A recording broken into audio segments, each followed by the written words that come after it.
All right, good morning, everyone. I want to welcome everyone to the Meet the Candidates Forum for the Rancho Santa Fe School District. My name is G. Mangani. I'm a current board member. I was elected in 2018. And this year, the election has 3 out of the 5 seats that are open with no incumbents running. And the 7 candidates will be introducing themselves here in just a few minutes.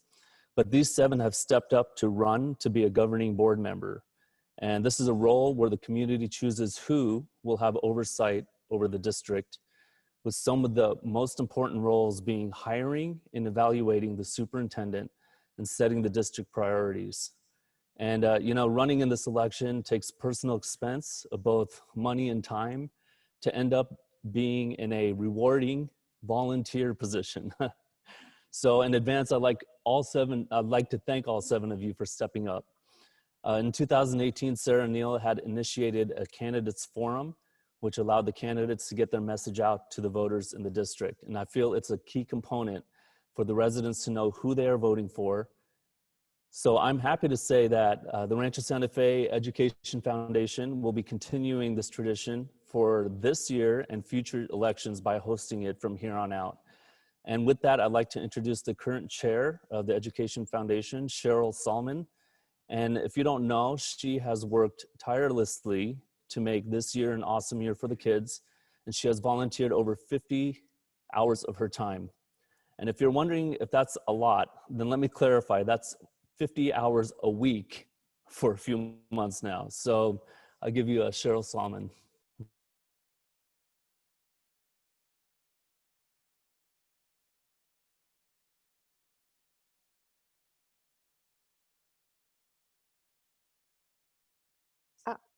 Can you hear me now? Okay. Thank you, G. My name is Cheryl Salmon, and as G mentioned, I am the current chair of the foundation.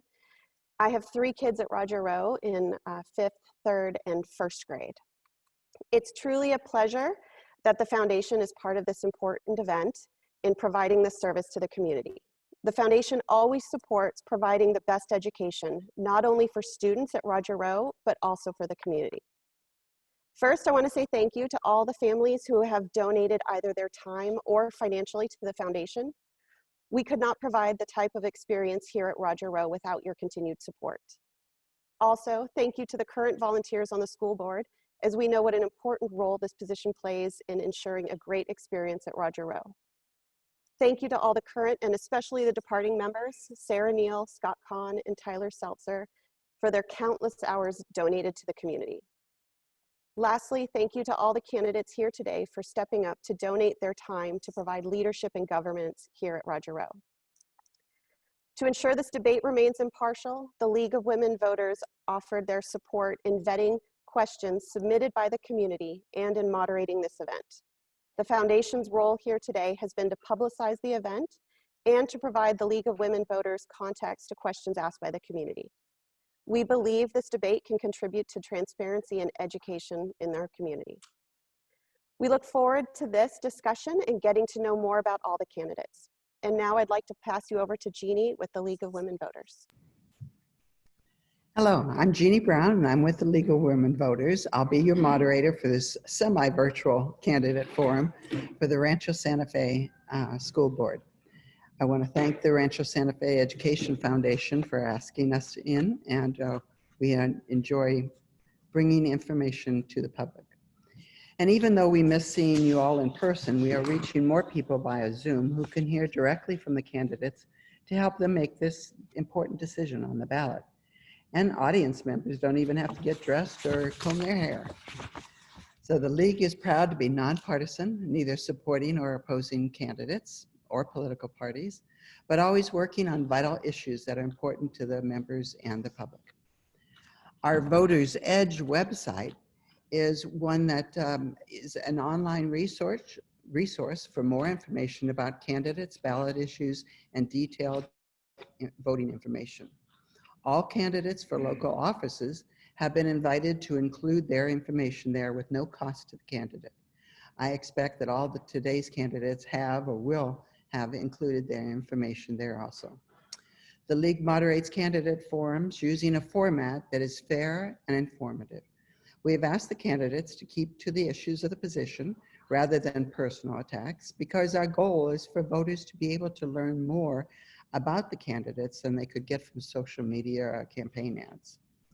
This can, as Cheryl said, this forum is being taped, so you will be able to get it later on if for friends that have missed it.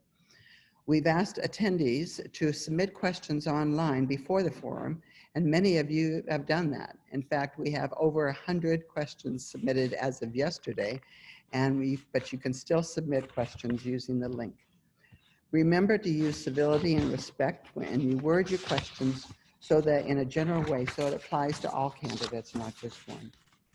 We, as Cheryl said, we did pre-screen the questions to avoid duplication, and there were a lot of those, and to ensure the topics of greatest interest are asked. With 7 candidates, we may not get to all of the questions. The question screeners are Vicki Riggs from the League of Women Voters and Cheryl Salmon from Rancho Santa Fe. Our timekeeper is Kim Knox, and we will adjourn by 12 noon. With that said, I want to thank you all for joining in on this Zoom webinar to become a more informed voter. This forum is for the office of the Rancho Santa Fe School Board. We have 7 candidates vying for the 3 seats that will be open for this election. Candidates will have 2 minutes for their opening statement, 2 minutes for their closing, and 1 minute to respond to each question. We will alternate who answers each question first, and I will repeat the question for each candidate. The candidates are Annette Ross, Chris Blatt, Ellen Williams, Jason Karchis, John Tree, Paul Seitz, and Rosemarie Bertaglia. Prior to the start of this event, the order of speaking was determined randomly, and so let's get started for our opening statements. We will begin with John Tree. Thank you, Jeannie. I'm John Tree, and I'm happy to be here. Thank you for the League of Women Voters and the Education Foundation for setting this up, and also for the other 6 candidates up here with me.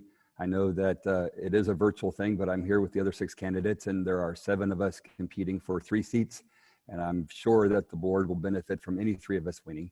So I'd like to talk about why I put myself onto the ballot. I am born and raised into the Air Force and have a whole life of public service. I currently have served in the Air Force for 30 years, 7 on active duty after graduating from the Air Force Academy, and 23 in the Air Force Reserves. I currently hold the rank of Brigadier General, and I am assigned to the Pentagon as the Senior Reservist to the Air Force Chief of Staff, who is the 4-star who runs the whole Air Force. I've also, in my civilian capacity, been the CEO of 2 different private equity companies. But primarily the reason why I'm running right now is because of the coronavirus and the global impact that this pandemic has had on all of us. I'm so proud of the school here and what the administration has done to prepare our school to be able to go back to school for our kids in Roger Row. I have 2 children that attend there right now in 3rd grade and 6th grade. And in my duties as the Senior Reservist to the Air Force Chief of Staff, I'm involved with a lot of national coronavirus response, and I'm able to bring that to the board as well. The 3 priorities I have for the board, if elected, are number 1, to make sure that our kids are safe, our administration and teachers are safe, and number 2, to continue the great excellence of Roger Row and all of the many years of excellent teaching and education that it has done.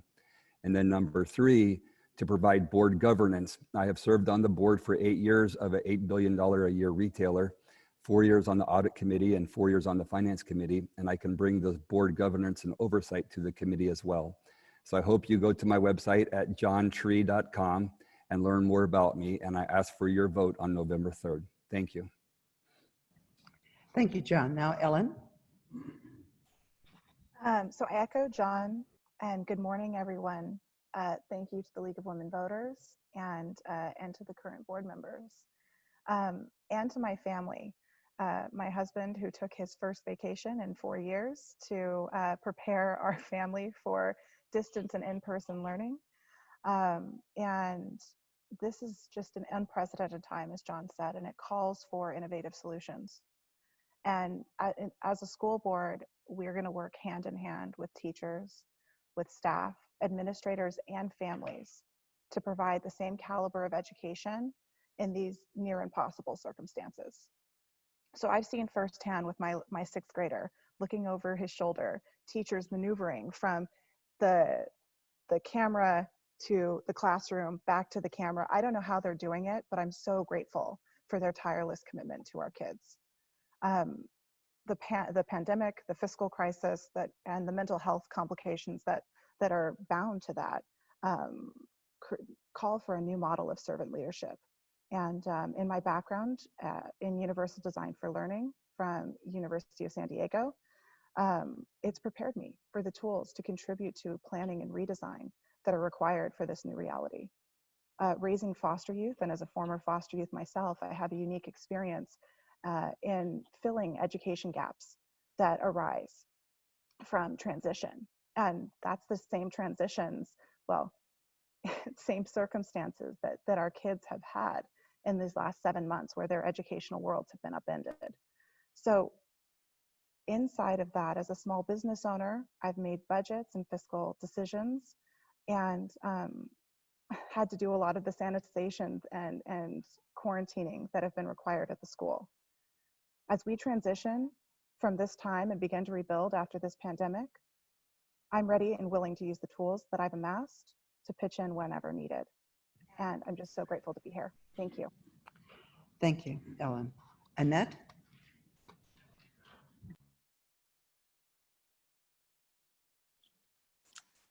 Hi, I'm Annette Ross. Thank you to the League of Women Voters and to the foundation and to all the fellow candidates. I grew up on the south side of Chicago, the youngest of 9 children. I attended public schools, and after high school, I worked full-time on the trading floor at the Chicago Mercantile Exchange and the Board of Trade. While working, I went to college part-time. It took 10 years for me to earn my degree. I share this because finishing college was my dream. After I was injured, part of my time was spent in San Diego doing rehab, and that's why we eventually moved here. Once we got here, I wrote my first book, a memoir, which was published in the fall of 2016. We've lived in California now for 7 years, the last 4 being in the ranch. We think it's a very special and truly lovely place to live. My run for school board comes from an appreciation of Roger Rowe and a desire to serve. Mia attended her middle school years here, and she would come home and tell me the teachers were wonderful, engaged, and caring, and that she made lasting friendships. I can think of no higher praise for a school than for a student to say just how wonderful it is. Donna Trippi, our superintendent, did a remarkable and nearly, I think, miraculous job getting the school open. Her hard work inspired me to want to be a part of the team. I strongly support the school remaining open as we continue the measures to keep everyone safe. The school budget currently runs at a surplus. Continuing the fiscal responsibility that was hard won by the current board is another one of my priorities. Once the coronavirus is not as critical, and I'd like to see that in the future, I'd like to be part of developing a library program concentrated on the needs of both elementary and middle school. It would be age appropriate and foster a love of literature. I'm open to as many ideas as we can think up. I believe that good books help us imagine our dreams and sometimes provide the roadmaps to make those dreams come true. Books also help us connect us to others, the ones who have come before us and the ones who walk the journey alongside us each day.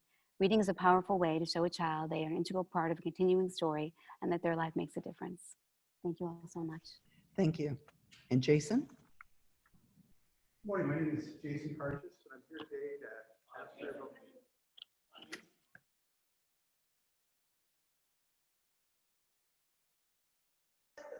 Well, I guess I got to take my technology out of my resume now. Sorry, guys. I'm going to have to speed up my talk here. Good morning. My name is Jason Karchis, and I'm here today to ask for your vote. I grew up in North San Diego County, and my family has lived in the ranch for 40 years. My wife attended Roger Rowe, and my daughter is currently in 4th grade. I believe the current and the past boards have done an amazing job, and we are on the path to providing a quality education in a safe environment in a fiscally responsible manner. If elected, I will continue to support these goals. However, ask yourself this one question: is this enough? I believe the influential and affluent members of our community at large demands more and would support it if given the chance. As an example, the school board is currently focused on implementing best practices in areas across the school, which is basically finding the best of something and then copying it.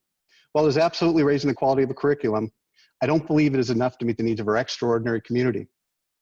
In my 20 years of leading companies from good to great and then to extraordinary, I can tell you that best practices may get you to great, but it won't get you to extraordinary. And the reason for this is inherent in best practices is standardization. That stifles differentiation and limits organizations from moving great to extraordinary. Some may argue that great is good enough, or that it's not possible given the funding constraints that we have. I suggest we just haven't tried hard enough.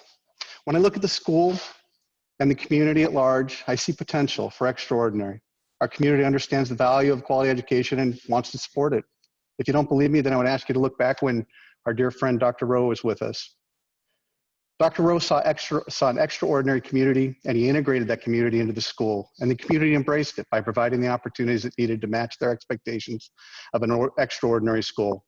During that time, we found that when the community got involved in the school, things moved from great to extraordinary.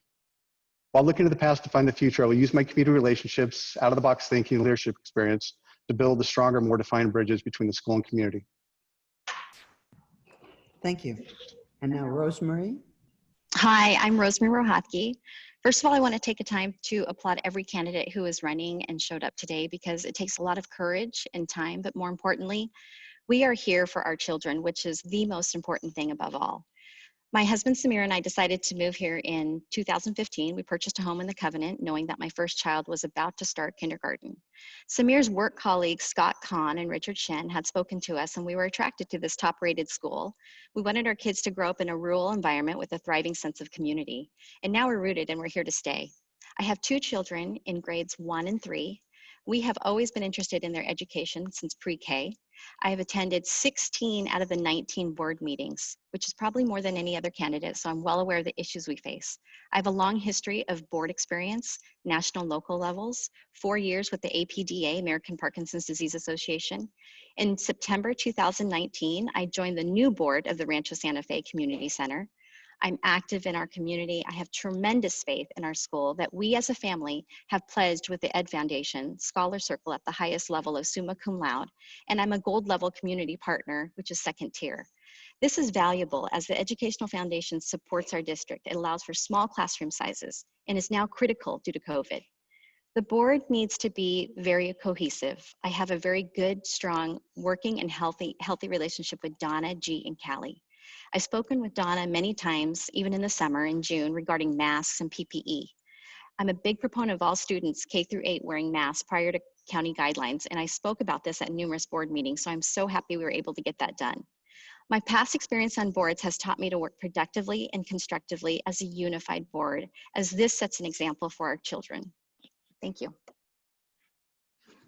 Thank you. Now, Paul.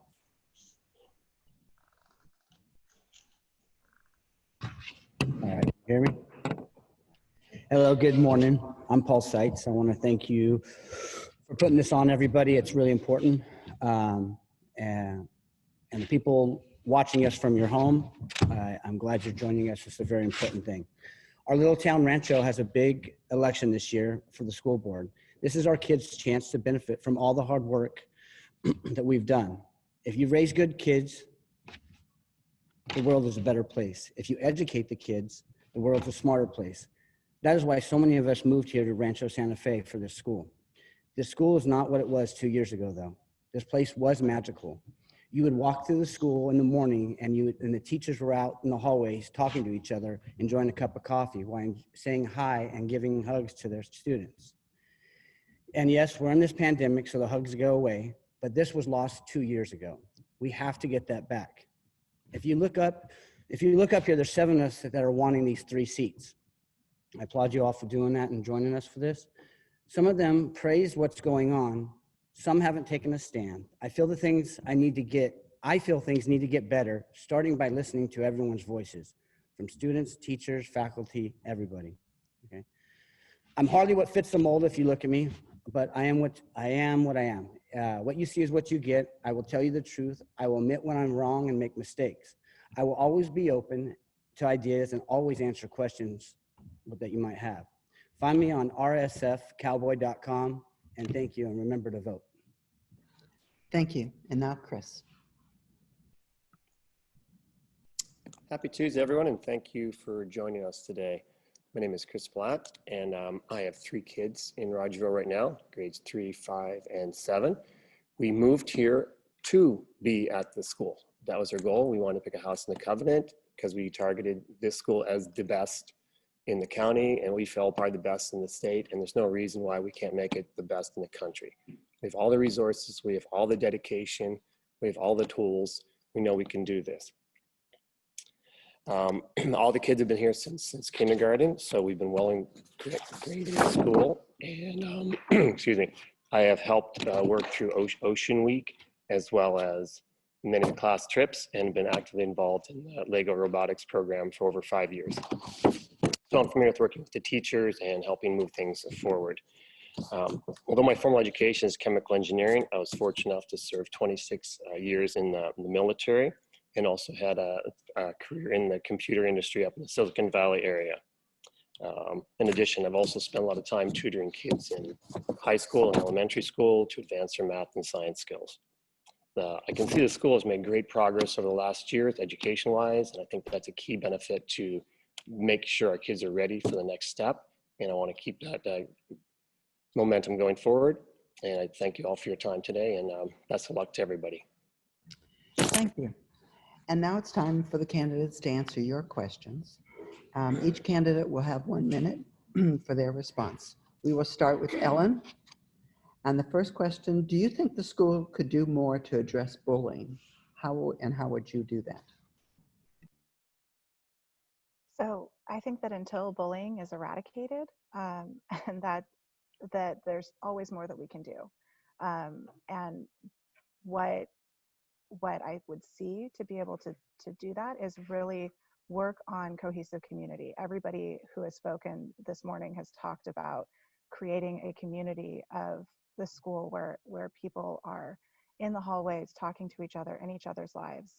Even inside of the pandemic, there's still opportunities to create that cohesiveness. I love what the foundation is doing with their drive-in movie night and those community events that really bring the entire school around the kiddos, and that is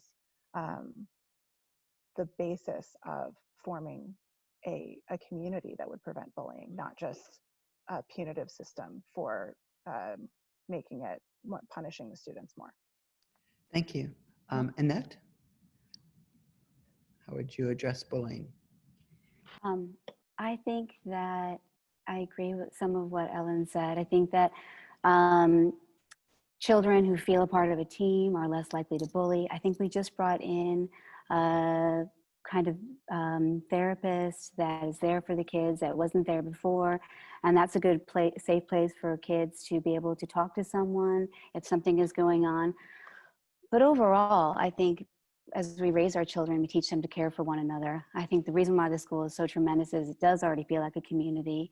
And I feel like the kids do feel comfortable with the teachers. And if there is something to address bullying, I think having that person that we recently hired in place is one of the most effective ways to do so, in addition to already having this lovely, warm community that feels like a team. When you're not a member of a team, you want everyone to feel included and a part of that team. Okay, thank you. And now Jason.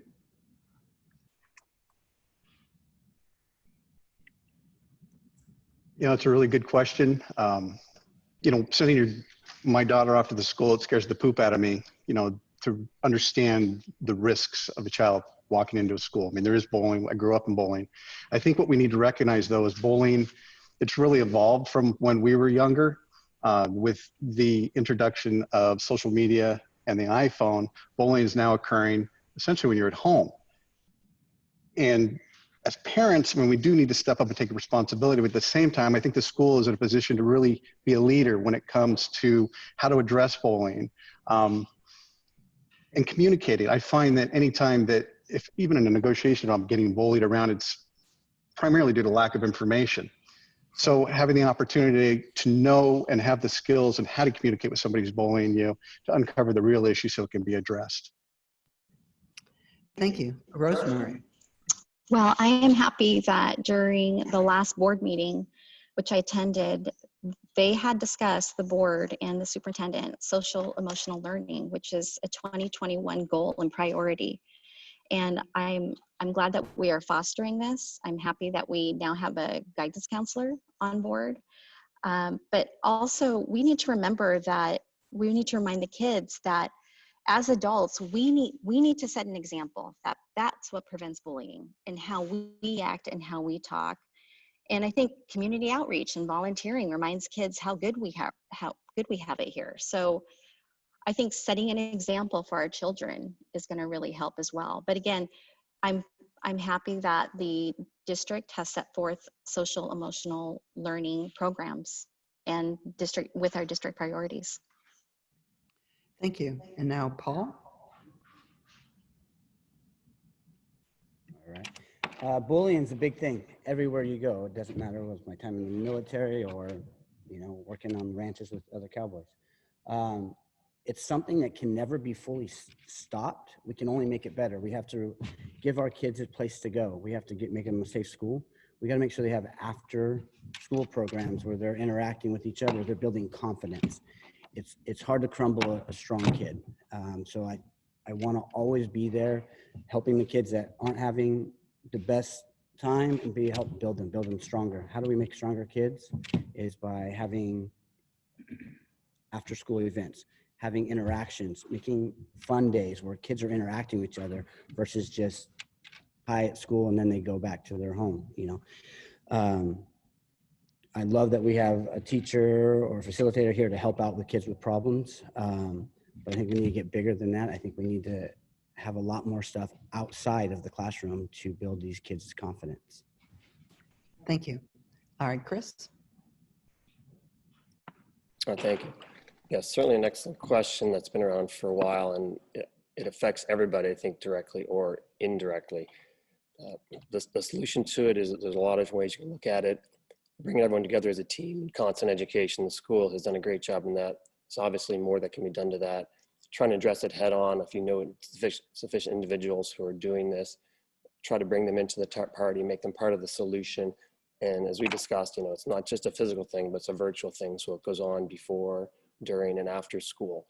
So it's something that needs to be addressed head on, and try to understand the reasons for it and use all the assets that we have to move forward. Thank you. Thank you. And John. Yes, the question was, can the school do more to prevent bullying? And I obviously think that, yes, we always can do more. I am 100% against bullying. I worry about it. Our two sons that go to Roger Rowe right now in the 3rd and 6th grade are 6th graders on the autism spectrum. I have always worried about if he would be bullied or not, even when he was little.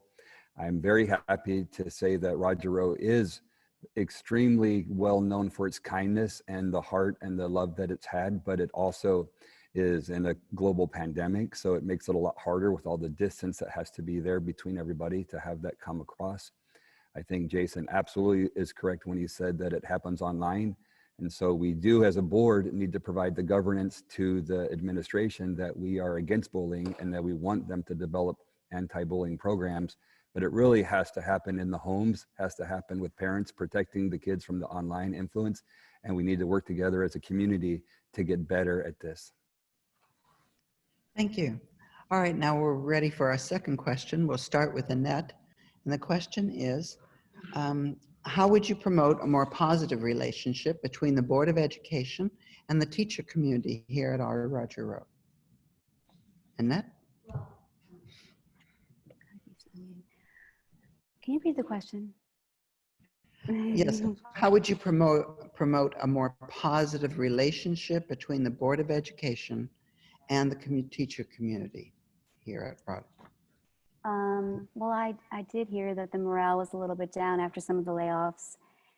And I think that the Education Foundation is doing a tremendous job being supportive of the teachers, doing a teacher appreciation, all kinds of different things they do for teacher appreciation. I thought they had some really great ideas as we were about to open school up. I think as parents, letting the teachers know how the vocation of teaching is second to basically to parenting almost. They spend a great deal of time with our children is also something that we can do. In terms of what the board can do, I think really work hand in hand with the Education Foundation is one way, because I think they have some great ideas there and they've already done a beautiful job sort of holding hands with the teachers and letting them know that we value what they bring to our school and our community and obviously our children. I'm all in favor of that. I absolutely think the teaching is a vocation, and I support any ideas people have to continue that and to make it better. Thank you. All right, now we're on Jason.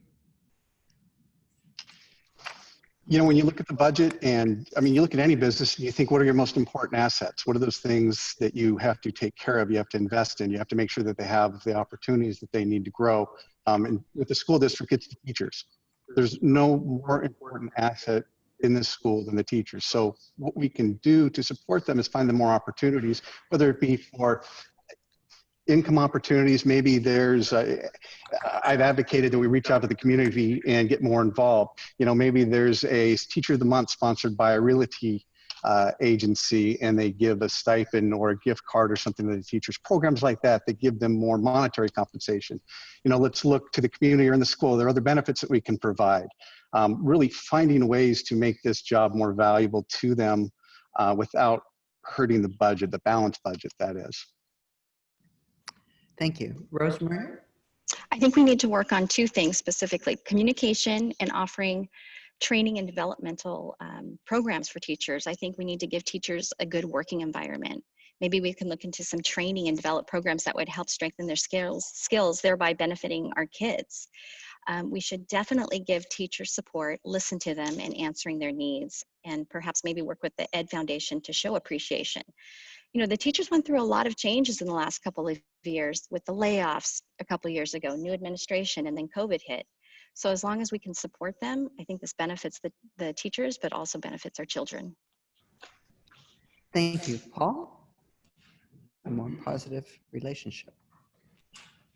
This is a big reason why I'm running this question right here. The Board of Education and the teachers, I think, fell apart, and the board didn't do a good job just communicating. They held meetings where teachers couldn't attend, so they had to be in school while teachers couldn't be there. Communication, we always say it, but we have to do it. The teachers are the professionals. They are the ones that are in with the kids every single day. Admin, a little bit less. Us as parents, a little bit less. Boards, a little bit less. We have to listen to the professionals and help them. How do we help them? Well, we ask them what's going on. We say, hey, what can we do to make it better for you? We let them know that they are secure. You know, we have to let them know that we value them. We want them to work. We're going to make them work. But we're going to value all the hard work that they do. Roger Rowe has some of the best teachers I've ever met in my life, from a kid, other schools, all that other private schools. Thank you. So we need to keep that. Okay. Chris? Thank you. The way I see it, this school has three core things: kids, the teachers, and the parents. The teachers are definitely the backbone of what makes the school work. There's no reason why we can't have the best teachers. We do have the best teachers, and we should honor them and respect them. Give them a chance to provide inputs. I think the question probably arises from history in the past where some of the teachers felt that their inputs weren't being heard and that their needs weren't being addressed or at least understood or listened to. So I think by opening that communication dialogue and just understanding what their issues are and listening to them and giving them a chance, I think that's going to go a long way into helping them become the best that they can be, because when they're happy, I think there's no question, they teach better, the kids learn better, the kids are happy. Thank you for your time. Thank you. And now John? To improve the board relationship with the teacher community, first, the teachers have to know how much we care about you. Like, I love teachers. They are the backbone. They are the family that glues this school together. They are voting with their lives in this global pandemic. There are teachers who have gone to school in this current academic year, not in Roger Rowe, and then have gone back and died. Like, this is a serious time. And so we need to have the teachers understand that we have their back. We are listening to them. We are taking their safety and concerns into consideration for a while we get through this pandemic. When the pandemic is over, the teachers need to know that we want to support their personal growth. We want to give them more opportunities. We want to have them earn a good living, because we all appreciate teachers now more than ever. Think about all of the time when the kids were sent home last spring, when we realized just how much the teachers do. And they need to know that we care about them. Thank you. And Ellen? reminded what John said of how much we appreciate teachers. I can't remember which late night host it was who sang the song "Teachers Deserve $1 Billion" when the beginning of the pandemic hit, and I just can't think of anything that's more true.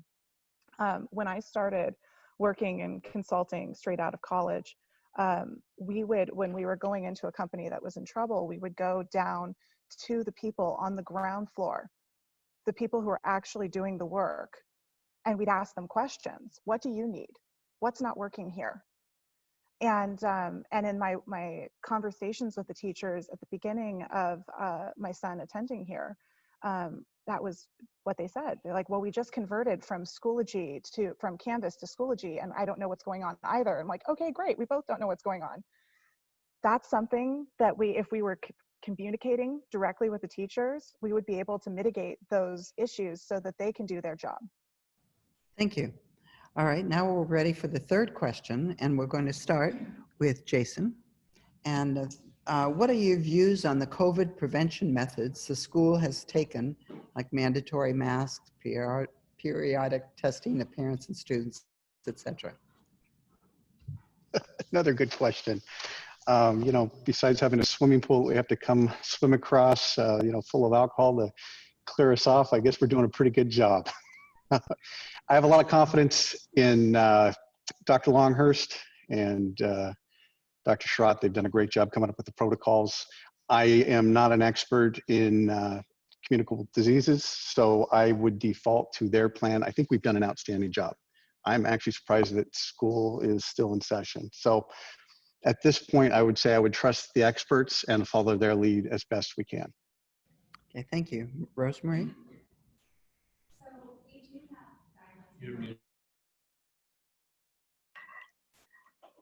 So we do have guidelines and protocols for COVID, which is on our school website, and I do support those protocols. Yes, I do support effective testing, provided it's molecular. It tells us viral presence, viral load. Yes, I support masks. I was a big proponent. I've been on numerous board calls really pushing for masks K through 8 before we had guidelines set forth by the county. And I think this is what has helped us stay open, remain open. And I think this is a huge thing for our community to be able to have in-face learning for our children on emotional, mental, physical levels. So I think we're doing a great job. Thank you. Thank you. Now, Paul?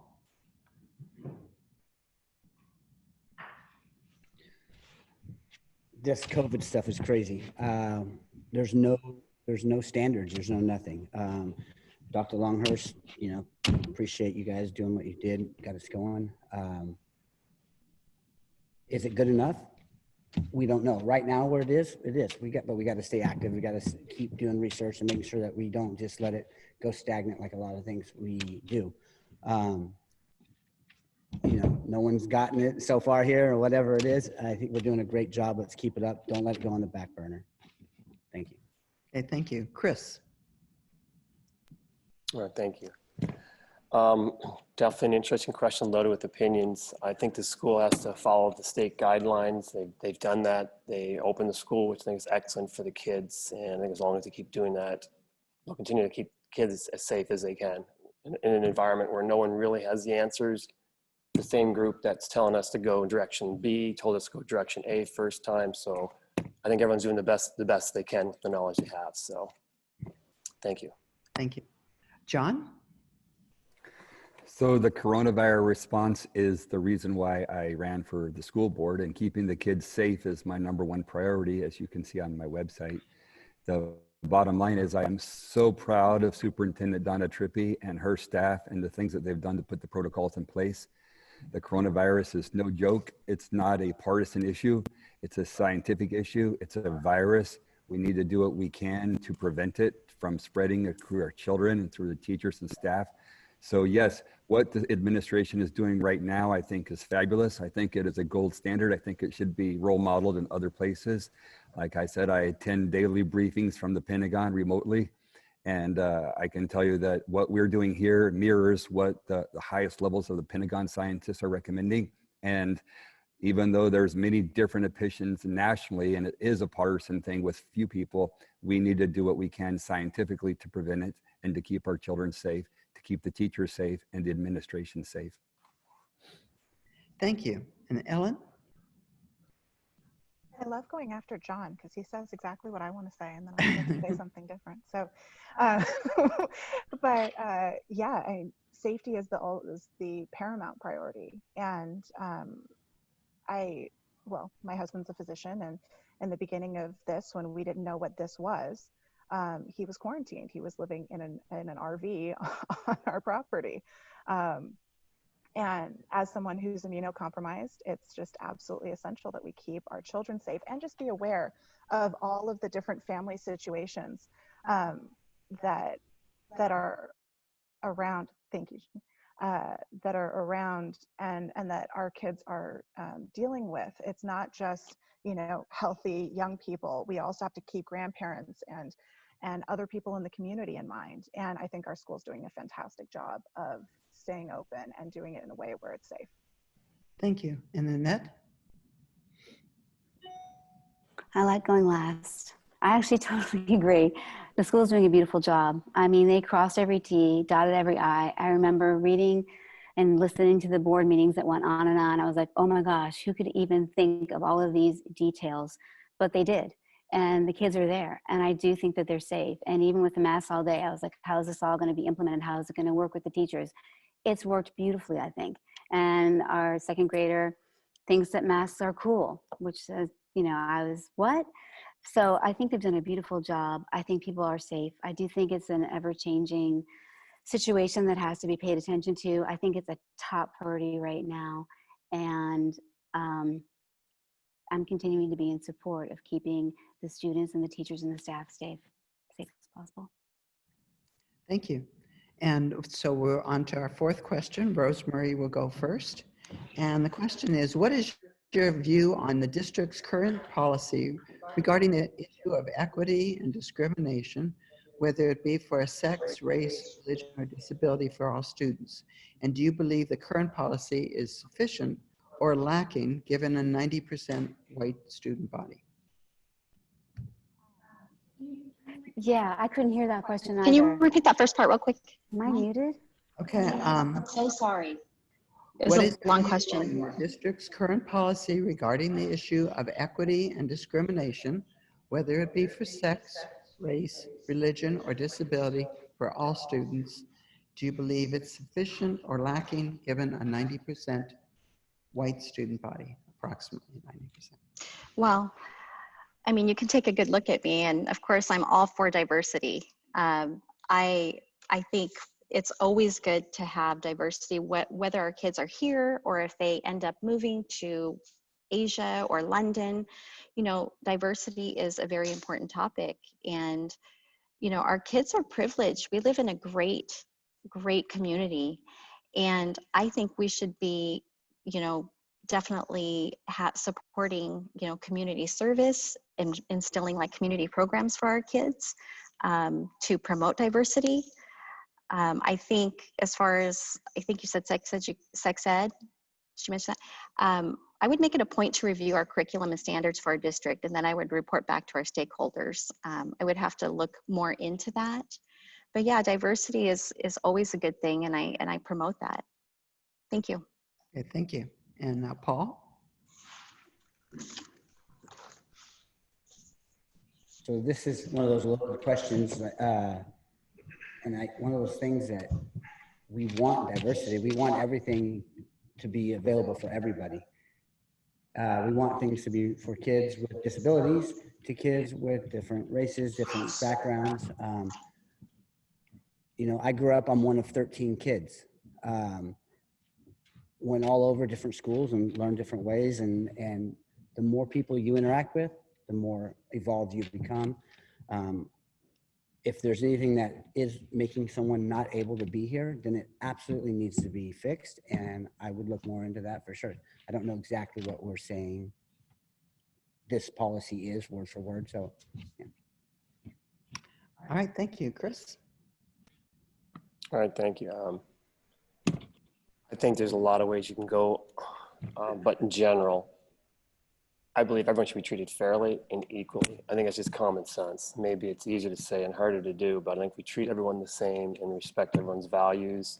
And I think the school does an excellent job at that. I mean, no matter what our mix here, I think it's more than just a race issue. People have different backgrounds, you have people of different intelligent levels, people of different experience and skills, and they all do a great job of treating the same and advancing them forward. So I'm sure the policy can always use some improvement, and there's ways maybe to look into that. But I think the school in general is doing a great job. Okay, thank you. John?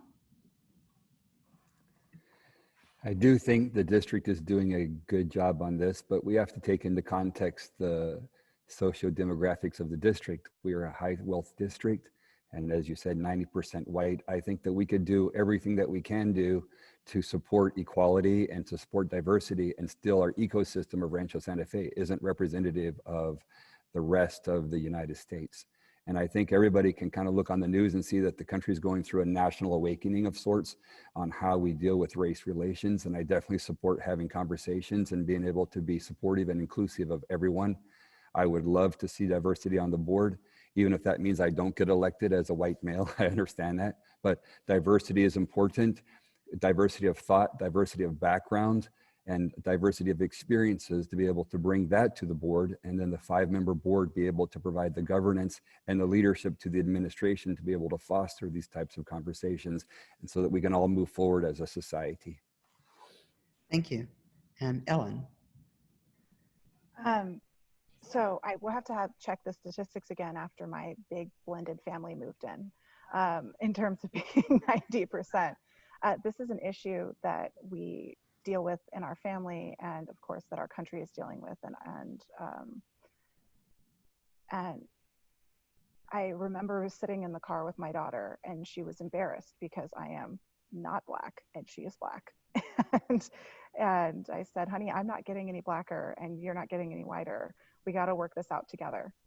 And that's where we come from with this. I think that I need to brief myself more on the current policy, but making it front and center.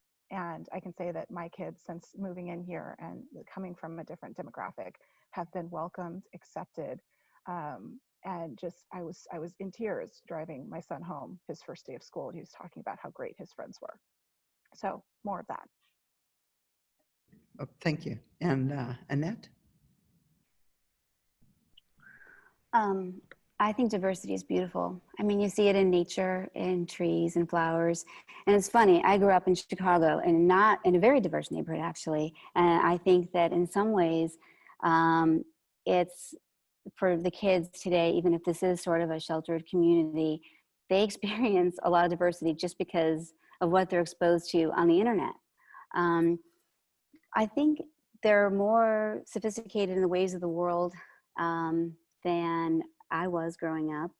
And I think that they're open. I support diversity. I don't know very much about the current policies. I think that people being treated fairly and kindly and with respect, that goes across the board. Like Chris said, it's common sense. Thank you. And Jason? I can't speak to the specific policy as I haven't read it, but I can pretty much speculate what it is that it's not tolerated to discriminate in any way, shape, or form. We're fortunate that this younger generation is pretty tolerant. I mean, more tolerant than any other generation prior to it.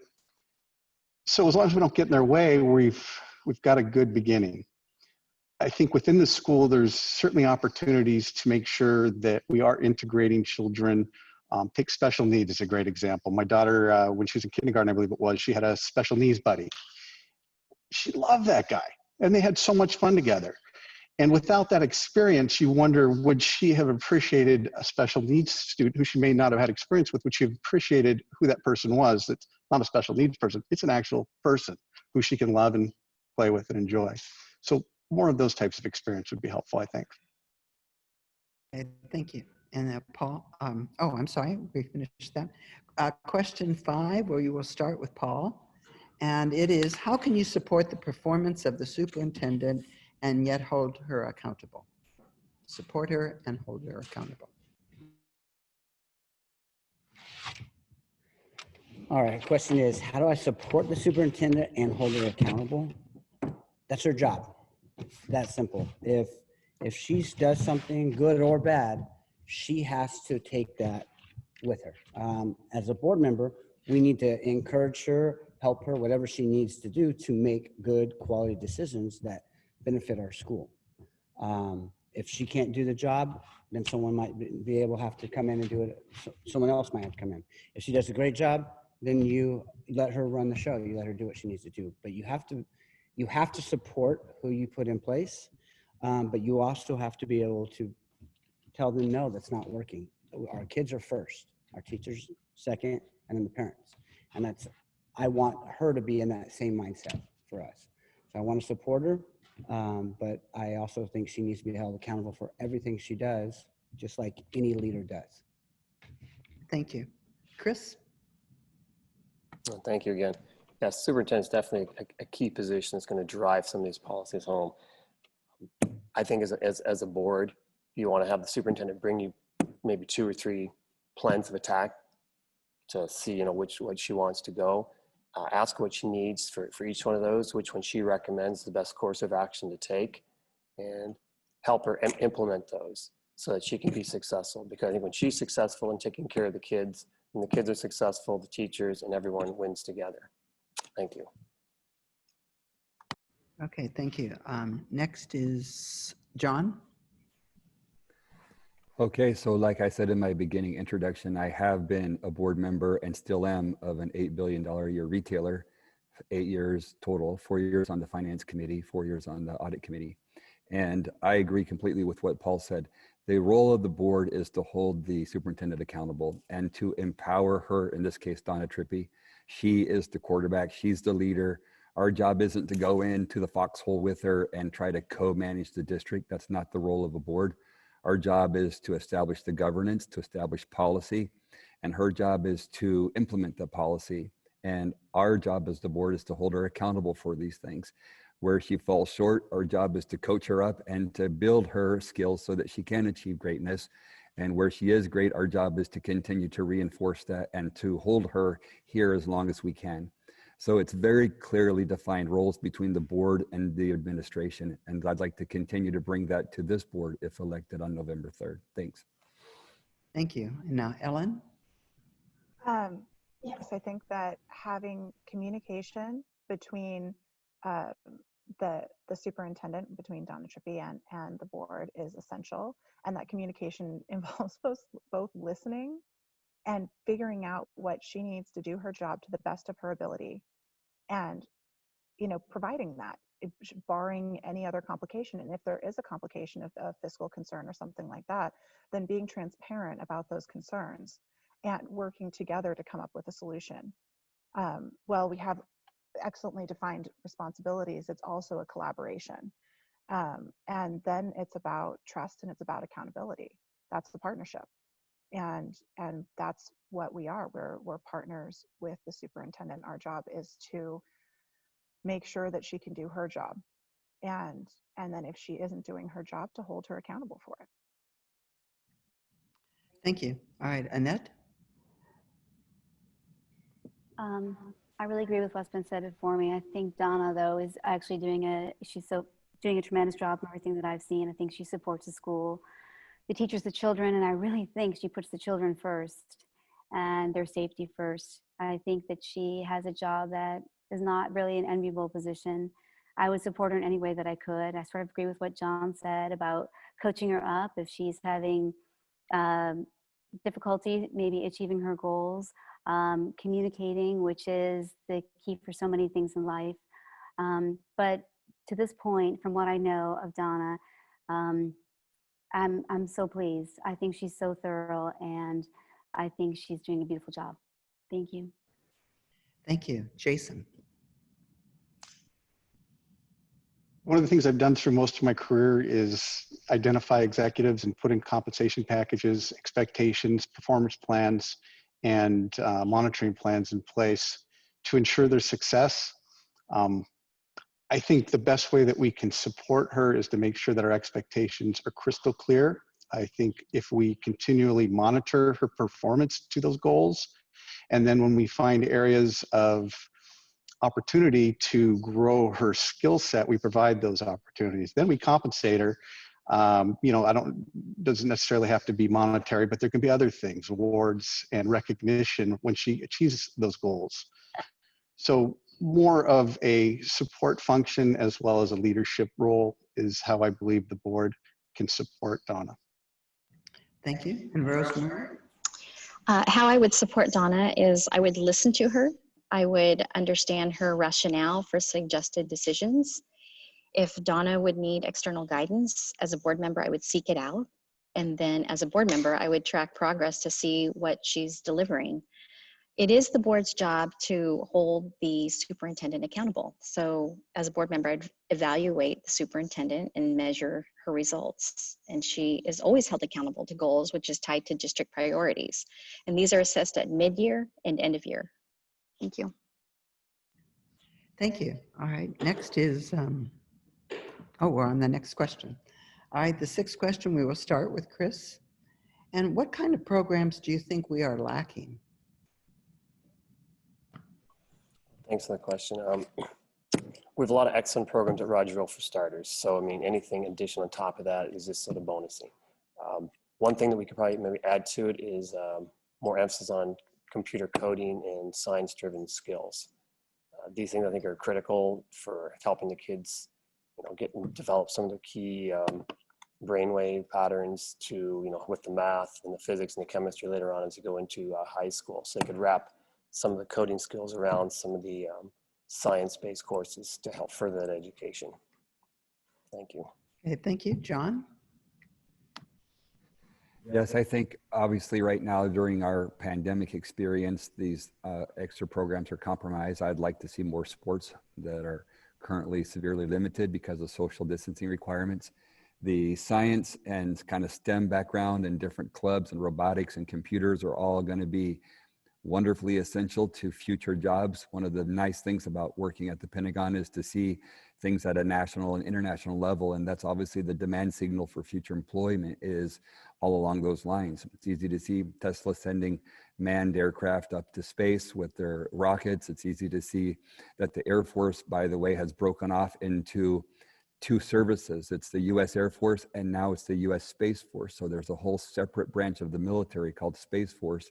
And they are going to be hiring a lot of people that are in science and STEM and robotics. And so continuing to support that in the context of this pandemic would be what I'd be pushing the board to do. Thank you. Ellen? Once again, I get to echo John and Chris. I think that having priorities around not only science, technology, engineering, but also art and math together. There's a way to have STEM be STEAM and be engaging and engaging for everyone across demographics. And I think that that is a component that we can continue to develop at Roger Rowe, beyond just a robotics team. And I love the Lego team as well. And then of course, keeping our kids healthy with as many sports as we can toss them into. That has always been my my parenting philosophy is keep them busy, keep them active, and then you really kind of the rest will sort itself out. Thank you. Annette? Okay, I'm finally in my groove here because I would love to see, I think the programs we have are great. I'd be so excited to have a better library program, or at least a program, or develop it. It's sort of a dud at the moment. I think that reading opens up our world. I think that children, we could have maybe authors come in. I think there wouldn't be a huge expense to having authors come in. I think some people would do it just because they love children. I would be one of those people. I think that I'm not gonna have them all reading Tolstoy, although I would love that. I just think that reading is an engaging, wonderful way to learn about other places and to foster imagination. And it's one of the foundations and, you know, it's one of the strongest things that I had growing up. And if I could bring that passion and that love and develop a program in the library, that'd be something I would love to do after, of course, the important things are in place, like COVID, like safety for the children. So thank you so much. Thank you. And Jason, what programs are we lacking? To echo some of the candidates, I absolutely think the future is computer technology. I think as much exposure as we can give the children or the kids in technology, where it's going, the better. But what I'd also like to see, which is a little bit different, is more leadership opportunities for the kids to learn how to be in front of a group, how to take charge of a group, how to lead the group. I also think again, I keep going back to the iPhone and social media, but this communication skills, that scares me. I mean, these kids can text faster and more efficient than anybody I know, but can they get in front of somebody and communicate clearly? 90% of communications, my understanding, is gestures and hand movements. With text, you're going to lose that. So more focus on communication and leadership in computer technology. Thank you. And Rosemary? I would love to see more enhanced language programs like Spanish. I think again, I want to go back to community involvement. I think I'd like to see, I'll give you an example. I'd love to see retired educators teach any special interests, such as retired judge or lawyers teach basic law or civics to our students. I think having a long-term volunteer program implemented for our students so that kids can actually give back to our community, like Habitat for Humanity or Feed San Diego. Our kids in our community, they're very fortunate and should be more active and engaging with the community by way of community service, and we should provide these programs for them. I think it teaches them to treat others well, and this ties back into diversity and bullying. The third thing I think we're lacking, or we could reinforce, is STEM, because it's needed for future innovation, economy, jobs. And I really liked Craig Miller's how he was going about his engineering program. He incorporated coding. Okay, thank you. Paul, what programs are we lacking? Well, some of the ones that these fellow board runners did, like the library, that's something we had, it's gone. We had science teachers that were specialists, now are no longer here. I'd like to bring those back so we can benefit, but also things, more sports, more computer stuff. Book clubs. I was the athlete. I didn't understand a book club, but my daughter loves to read. So things like that. Service learning. That's a big thing. Get the kids out there. Get them learning from our professionals in our great community so we can have things that we might not have had if we weren't here. That's it. All right, thank you. All right, we are on the 7th question, so we will start with John again. And I'm going to try to combine 2 questions. Under what circumstances would you consider using general budget reserves to cover a budget deficit? And I'm combining with, what is your position on a facilities bond? Hope that works together. Yeah. Well, one of the situations that I would consider is one of the ones that we're in here, which is the COVID-19 environment. Obviously, the reserves are meant to be reserves. They're meant to be a rainy day. They're just like the military reserves. They're meant to be called up only in extreme necessity.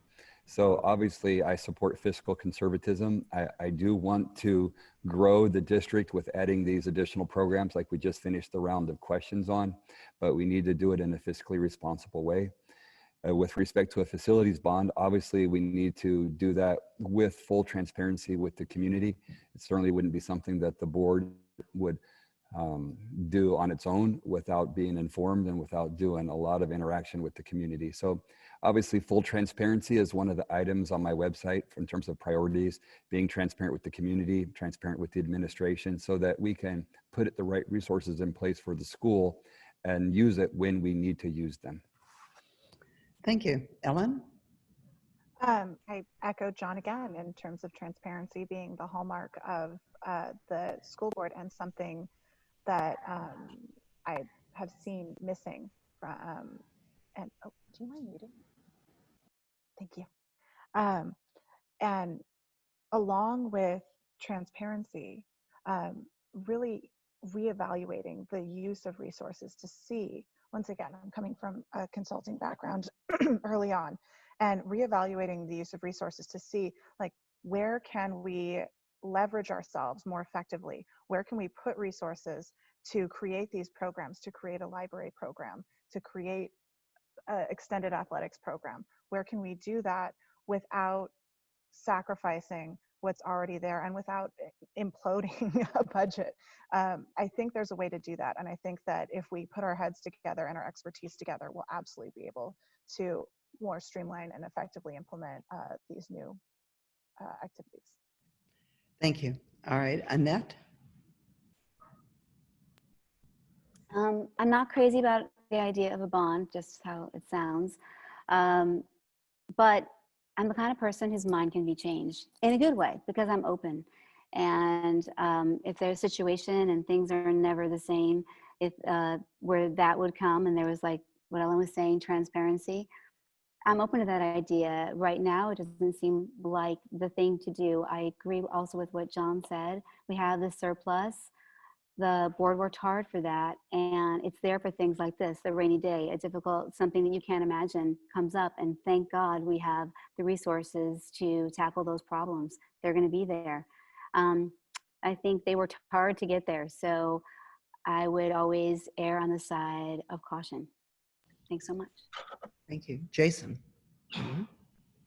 I think given the current environment, a bond for facilities improvements is probably not the prudent way to go for now. You would really need to get a lot of community support and buy-in on that, and our focus is different right now. So I would put that on the table for a future date. I believe our facilities are pretty up to date right now, considering. In terms of reserves, you know, I look at reserve funding, it's there for reserve. If we get in a position where the pandemic, it's a good place. And thankful that you have reserves for that. If you made a commitment and a contract and you can't cover that commitment and you're unable to renegotiate that commitment, you've got to use the reserve funds to cover those commitments. It, you know, helps build your credibility and makes it easier the next time you go to the table and negotiate something if you follow through. And that's where I believe the reserve funds should be used. Thank you. Rosemary? Regarding the bond, I definitely think that is not top of mind right now, given our environment. With regards to dipping into the balance or the budget, I would work with the superintendent and the board. That's not my role as a single board member. If I were on the board to decide on my own, the superintendent would bring the options and then board members would evaluate. And then we might need to do outreach to stakeholders to find out what's important to them while following district priorities. We're fortunate to be in a position where in most districts, they don't have this healthy position as far as a balanced budget. We have reserves to keep the district in a strong financial position. So we're fortunate to have a solid history of financial leadership and a balanced budget, and I recognize this, and I'm looking forward to remaining fiscally conscious. Thank you. Thank you. All right, Paul? Thank you.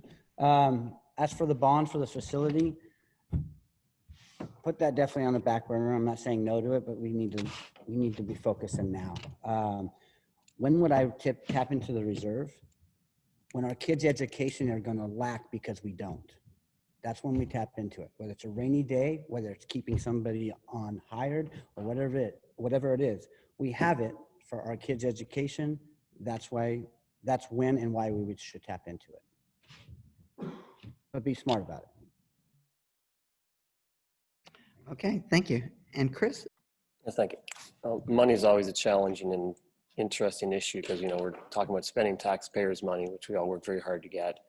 So I think for the general budget, one thing that's key is understanding, you know, how did we get to the situation we do have this dilemma we have to address, and let's make sure that, you know, we can understand it and use it appropriately. And some cases it might make sense, some cases it might not make sense. So I think these need to be taken as case by case basis. The bond, of course, is a much bigger item, and you need to bring the community involvement for that, because that's obviously a huge sum of money, and we need to definitely have full transparency to community to find out what's the best way to go in that one. Thank you. Thank you. Now we're ready for the 8th question. We'll start with Ellen. How would you handle majority decisions of the board that go counter to your opinions? How do you handle political and philosophical differences amongst your peers? That's a good question. So I imagine that in a lot of instances, I actually will be in the minority of these decisions on the board. And I think that if we have a fair situation where all voices are heard, then we'll be able to implement the best possible strategies. But a majority decision is a majority decision. And I certainly would not then trash it or go behind the board's back and make negative comments on it. None of us are in this, certainly not for the money. Not, I mean, there's that we are here because we care about these kids, and we're going to disagree about how we're going to get it done. But inside of that disagreement, it's really like that's what elevates our discourse, and that's what elevates our board. So that's how I support it. Thank you. Annette? I have no problem with that whatsoever. I love it to learn from other people. I love when people have differences of opinion, different than my own. I think that's an opportunity for me to grow and to learn. And I know people are going to disagree with some of my thoughts at times. I think that's a way for me to expand my thinking. Hopefully it's a way for me to share where I'm coming from. But if I was in, would it be the dissenting position on something? And that's okay. I would, like Ellen, I mean, I wouldn't trash a board ever. I really love cooperation, and I try to get common ground with people. So yeah, I mean, that's absolutely not an issue for me, because I love people and I love learning about them and hearing differences of opinion. Thanks so much. Thank you. Jason? I love different opinions. It's you know, it's speech and debate in college, and the coolest thing ever is when you can argue both sides. What you learn is it's pretty spectacular. In the case of, let's say I'm the dissenting opinion amongst the group, I look around me and there's pretty bright people in this room, and I know there's some pretty bright people on the board, so I'm going to respect their opinion even though it may not be congruent with mine. My style is, if I disagree with something, I'm going to go out and learn as much as I can about it. Maybe I'll find a couple books or articles or go talk with somebody to get a better idea of what I might be missing. So as long as I can keep an open mind, I would encourage as much as we can to have as much debate as possible. And if I'm the dissenting vote or it's politically different than me, I'm going to understand why they feel the way they do, because I have so much respect for their opinion, because they're successful, honest, hardworking people. Thank you. Rosemary?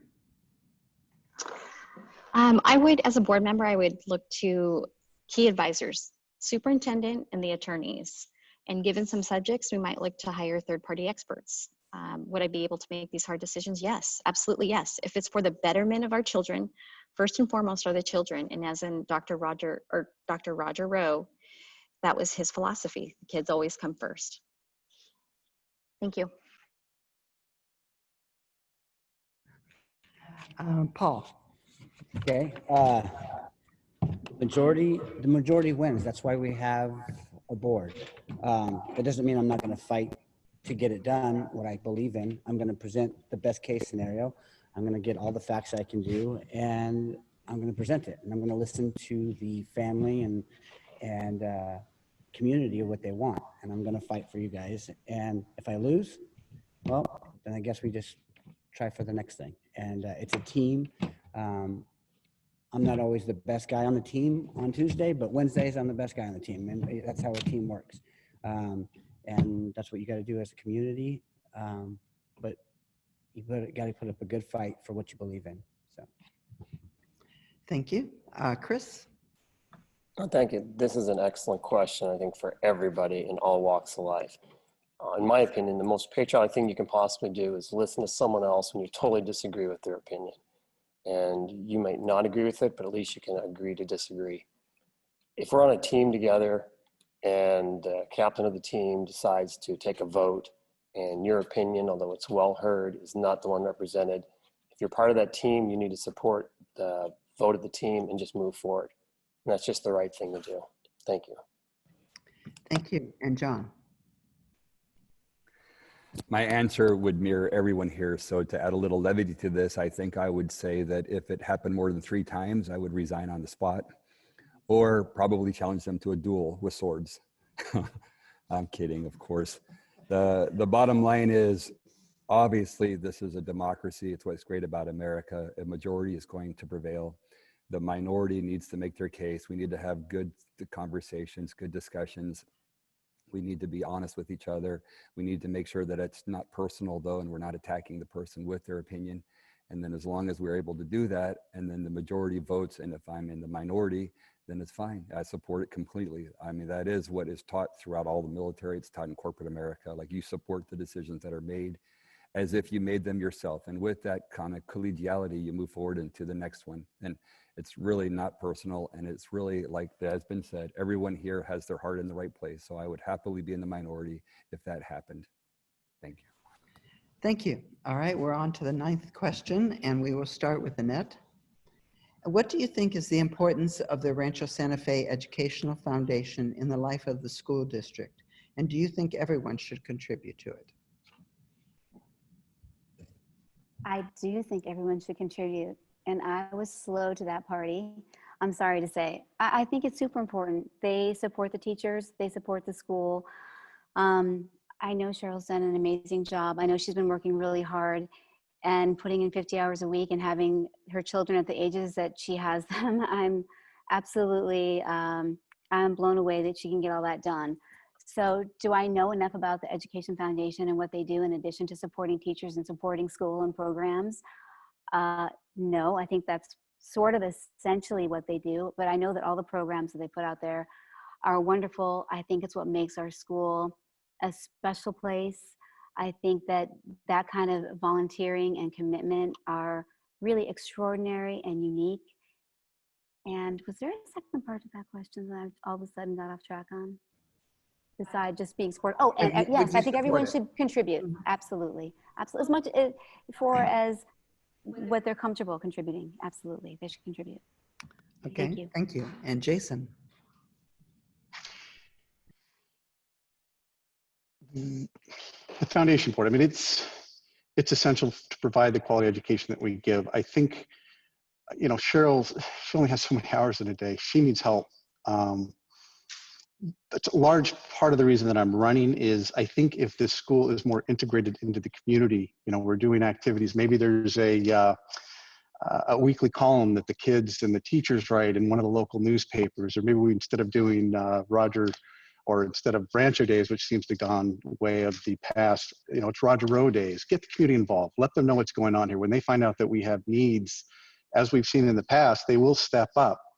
So I think the Education Foundation is indispensable, and I think they need our support as a board and a school district in terms of everybody donating. I think it would be nice, but I understand not everybody has the means. It is disappointing when you see somebody pull up in a Ferrari and they didn't donate any money, but they may have the reasons. Thank you. All right, Rosemary? The Ed Foundation, I definitely support it. I've already spoke about that. The importance of the Ed Foundation, it supports the district by raising funds for the benefit of all students.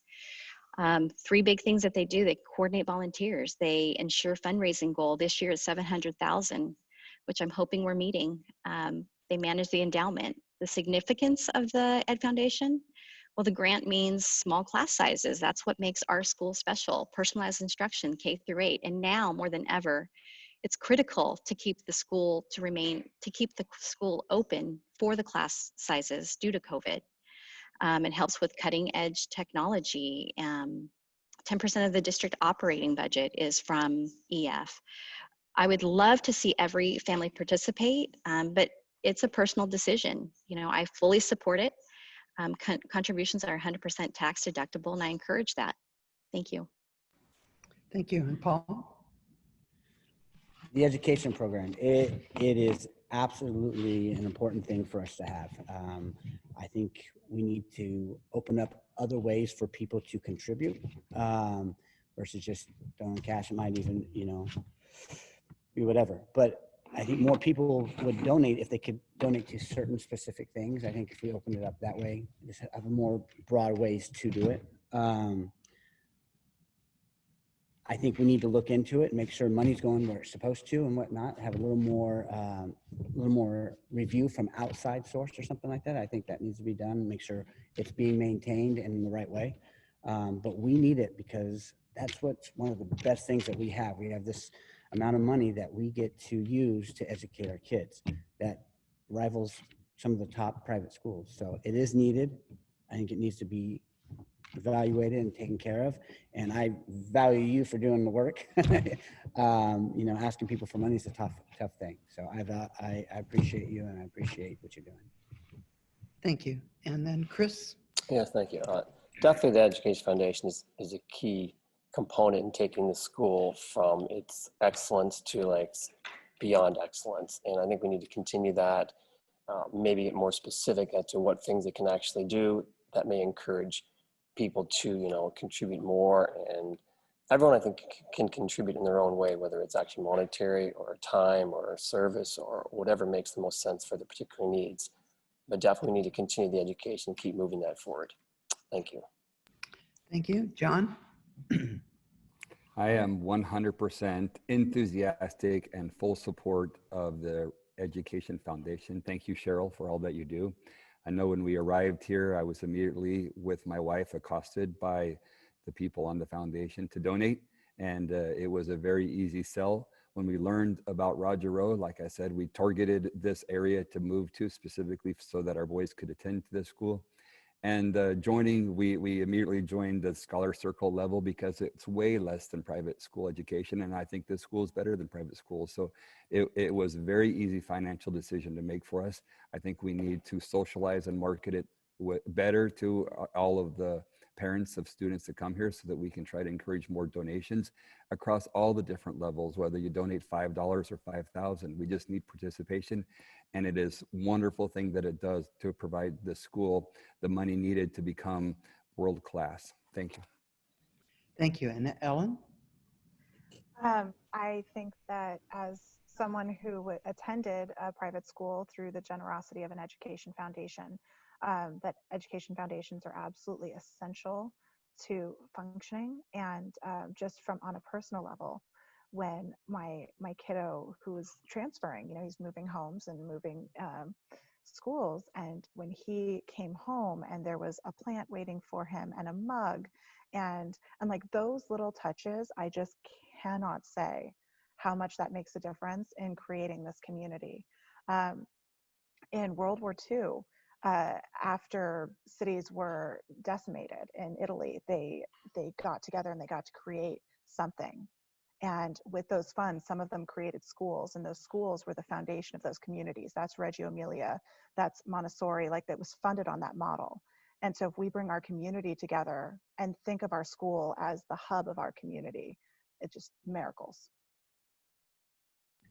All right. We're on our 10th question, and this has to do with distance learning. Assuming we will be faced with COVID-related impacts for some time, please comment on the current district learning program and how it could be improved. And we are starting with Jason. Could be improved. You know, that's a good question. It's so new and it's such, you know, disruptive time without a lot of history to see how it could improve. It's difficult to answer that and, you know, get a correct answer. I'm an advocate of people being together. Distance learning, I congratulate the school for getting the doors open. I'm glad, and I think that really is a statement to how Rancho Santa Fe really expects a high quality level of education. There's certainly opportunities, or I should say instances where kids, maybe it's not in the best interest of the family to stay at home. I would encourage that and, you know, make it as easy for them to learn like an in-class setting as you can. So it's tough to say right now, but if you can get those kids together and learning together, it's positive. Thank you. Rosemary? I think the school has done a phenomenal job given COVID and what we've had to take on. As far as how we can improve, I'd love to see maybe giving teachers a little bit more time to learn, whether it's, you know, new curriculum or a new swivel that they're having to wear. I'm hoping that the swivel will help with the distance learners. Again, I think we've done a good job. I'm really proud. I'm proud that our school is one of the few that remain open in private or public currently. So, I mean, I think this is a huge, huge undertaking. And I applaud our existing board members. I applaud Donna. I applaud all of the parents for being regimen and for the support of the entire community. So I think everyone's doing a great job, and I'm hoping we can continue the success. Thank you. Paul? I'm not a fan of the distance learning that we have going on. It is a tough thing we're trying to navigate through. We had swivel cameras ordered. They're here, but they're not installed. I know it's going to take time to get them all installed, but things we need to step up. We shouldn't be afraid to learn from other schools that are around, what they're doing, what works for them, and be always able to adjust to make it better for us. It's a tough situation we're in, but I think we could do it a lot better. I think we need to look to the other schools. I hope that we're all in school soon and, you know, this COVID goes away and we look back and laugh at what it was. But I think our distance learning needs a lot more work. Just putting on a camera on the teacher and letting the kid pay attention for the next 8 hours, 6 hours as a third grader, second graders is really tough. So I think we need to figure something else out a little bit better. Thank you. Thank you. Chris? Well, thank you. Yeah, the distance learning is always a challenging project. The school's done an excellent job with allowing kids to come back to school, which is paramount, and also honoring those kids that aren't able to come back for whatever reasons, with trying to gain as much as that in-classroom experience that they can without physically being there. Probably lots of room for improvements. I haven't really talked to too many families who are actually doing the distance learning, so I don't really have much comment to say on how to improve at this point. Thank you. Okay. John? Yes, distance learning, I think, is an extremely challenging model to implement. Last spring, when everyone was sent home, the teachers who had only taught full-time in a classroom had to immediately pivot to do online and kind of made it through that bumpy time, thinking now in the fall we were either going to be one or the other, either at school or at home online. And now we are both at school and online with distance learning. So that makes it extremely challenging for the teachers. I want to extend an appreciation and just warmth to them for what they are doing, but it's a Herculean effort to both teach the kids in the class and also provide an equivalent education to those who can't attend. And I think Donna sent out a note last night that actually was very illuminating about you need to make sure that the kids don't abuse it and just take a sick day or just say they're going to stay home and do it online. Definitely the quality of education online is not the same, and we need to work on improving it. We need to study other school systems. We need to be able to do it, but we do know it's a very taxing thing that we're asking of the teachers. Thank you. Ellen? Yeah, coming from the university background, distance learning is not new, and there's schools that are doing it incredibly well. Some of the schools that I attended were predominantly online, where I would attend only a few sessions in person, and it was done professionally, collegially, and it was done effectively. And well, that I can't imagine that translates to kindergarten very well. There's an ability for us to have really learn from what works. I have the benefit of hindsight, and I certainly would not cast stones because I'm not in the role and I don't know what the decision process was. But I think changing the platforms from Canvas to Schoology in the midst of a pandemic and having teachers or making teachers learn those new platforms, I think that that was not the right time to do that, even if it's a superior platform, that we need to work with the teachers and do things that already work. Thank you. And Annette? Well, I think we've come a long way. I think that there's a huge learning curve here. And when this COVID thing first happened in the spring, we were doing distance learning. Yikes. But now where we are today, it seems a lot more accessible and fluid. And I did hear of some problems in the start and some glitches. I don't know if they've all been ironed out or not, to be honest with you, because I need to be more up to date on what's exactly happening right now with the distance learning so I could properly answer that question. But from what I've seen, the fact that our school is offering both in-school instruction and distance learning, and the teachers have jumped on board with that and I think are doing a phenomenal job. I actually think it's remarkable. From where we were to where we are today is a remarkable journey. Doing a great job. Thank you. Okay, I'm going to try to squeeze in a quick question here. And we will be starting with Rosemary. Got that right? How many board meetings have you attended or attended virtually in 2020? You can just do a quick question. Yeah, thank you. I've attended 16 out of the 19 board meetings for 2020. Okay, Paul?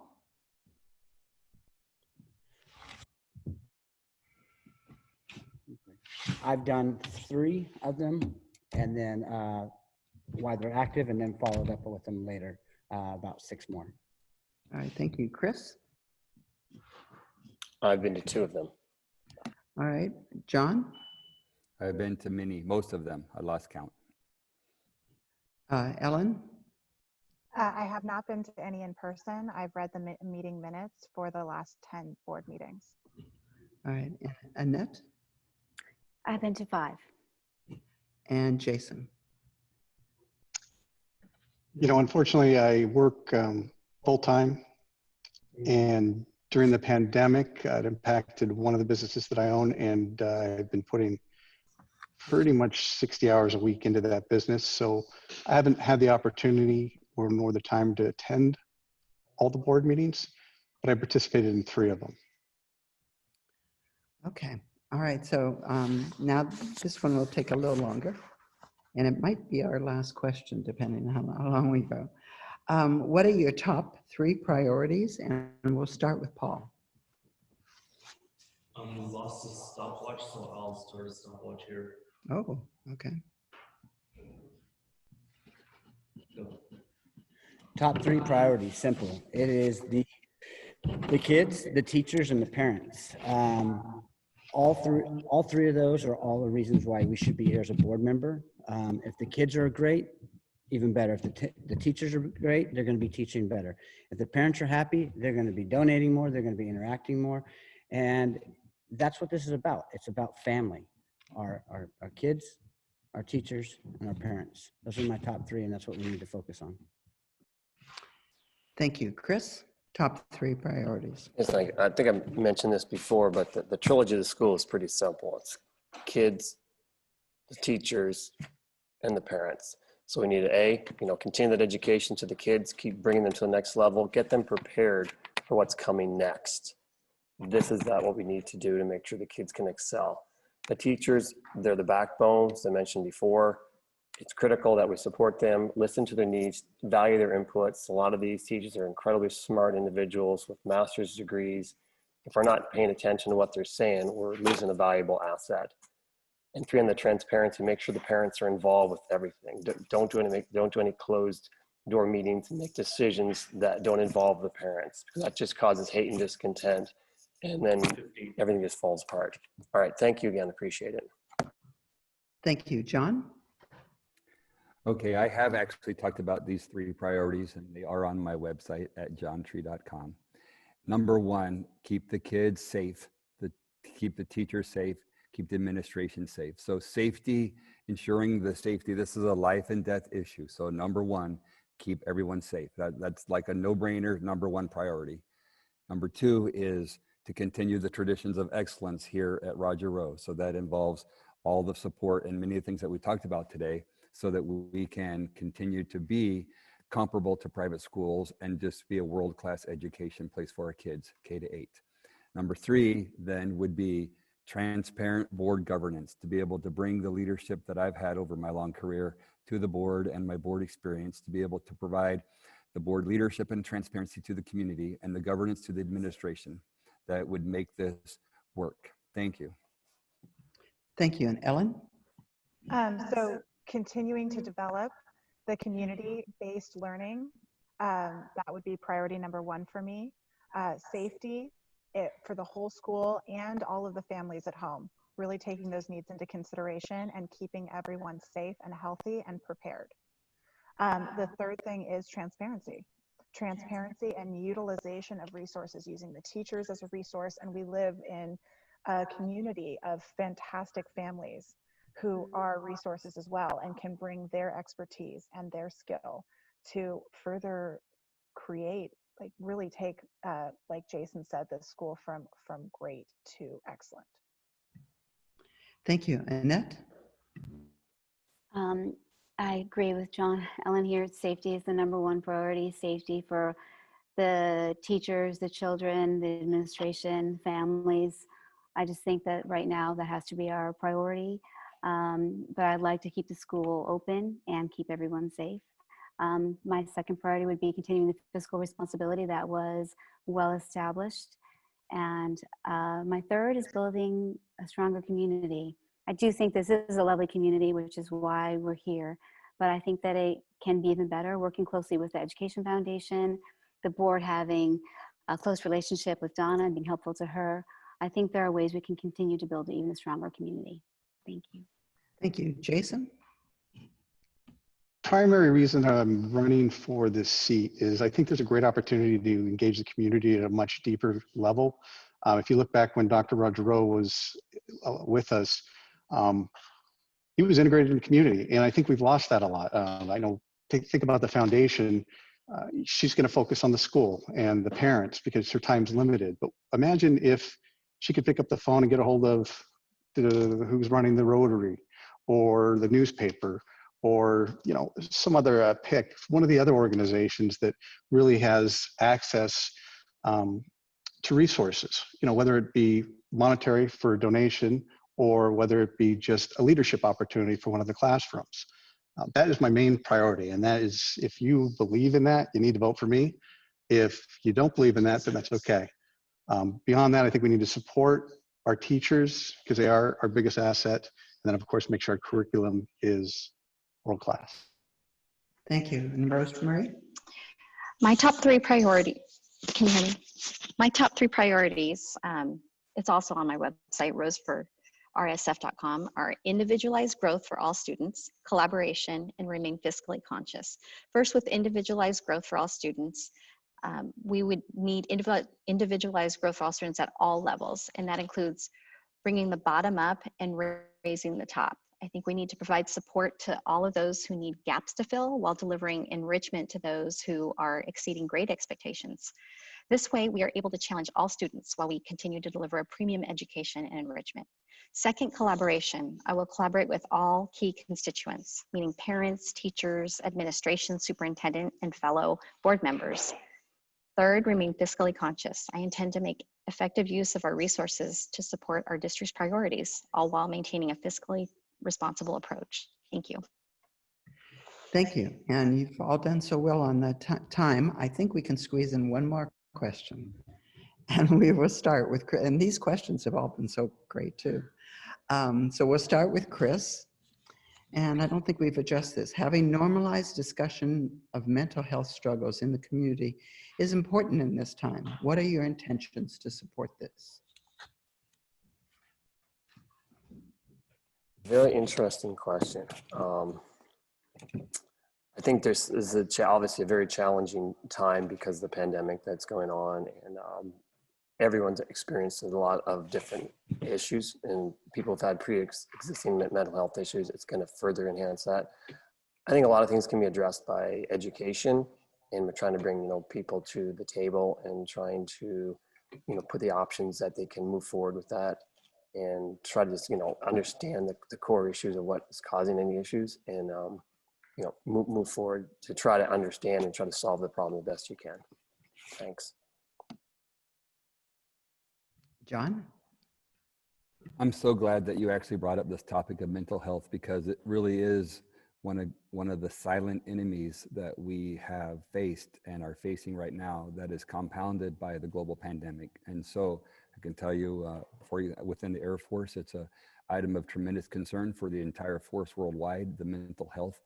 And so when you bring it down to the local level here, the mental health of our teachers who are under immense pressure to put their lives on the line to come in and teach our children. Our teachers and our children are under immense pressure to come to school and not touch other kids and to be 6 feet apart and all of this. And then the administration that has to implement all of these things. All of these combine together to create a tremendous mental health toll that we need to make sure as board members and as community members and as parents that we destigmatize it, that we make it okay to talk through our problems, that we make it okay to seek out help with medical professionals, and that we treat this with the same kind of care and tender and passion that we would, whether we would be against bullies or against anything else. We need to make sure that we are advocating mental health and talking with everybody to make sure that we're all okay during this time. Thank you. Ellen? Mental health is a health issue. It is no different from a broken leg or a broken arm, and the stigma that surrounds it is part of the reason that allows it to be so pervasive, particularly in this current pandemic. There's families that are under immense amount of stress and pressure, either fiscally or with regard to their own personal health and wherever that's at. And that translates to our kiddos and our kids not being able to do all of the things. Like, kids are about consistency, right? Not being able to do those things, those sports, all of the things that they relied on.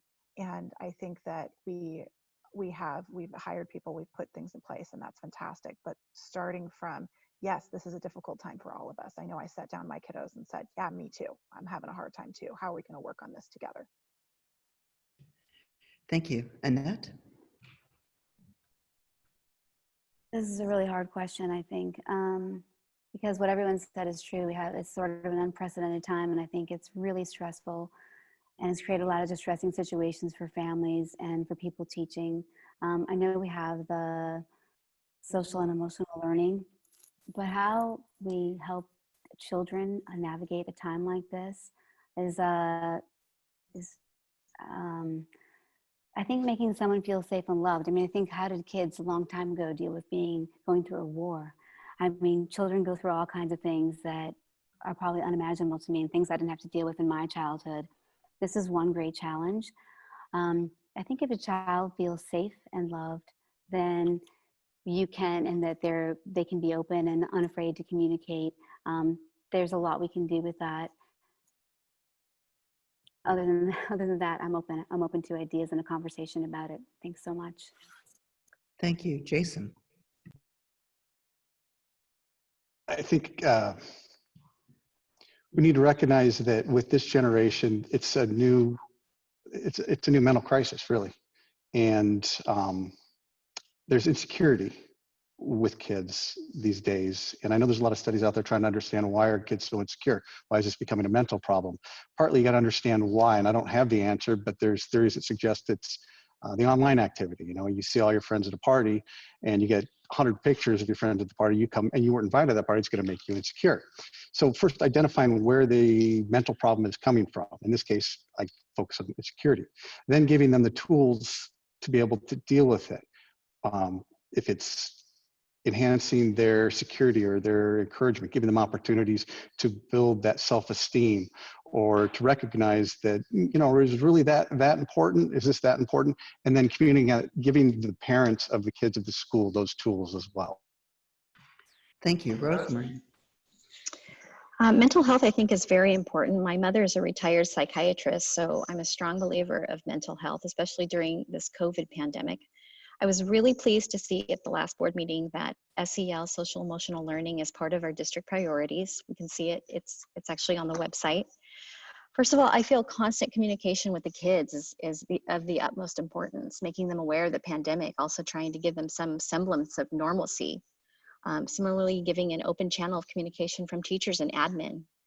I think we just have to stay strong. We need to engender open communication, as it's okay to share that they're having a problem. Thank you. Thank you. Paul?